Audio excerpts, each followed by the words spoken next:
To convert text to toggle case in Microsoft 365 Word, open Microsoft 365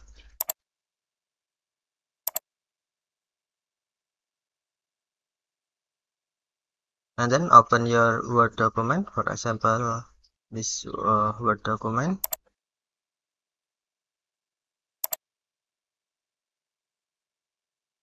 and then plug your text you want to convert, for example this text, and then select change case icon.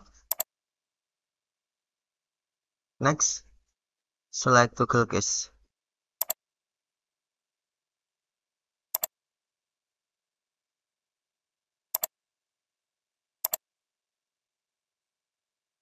Okay, thank you for watching. Have a nice day.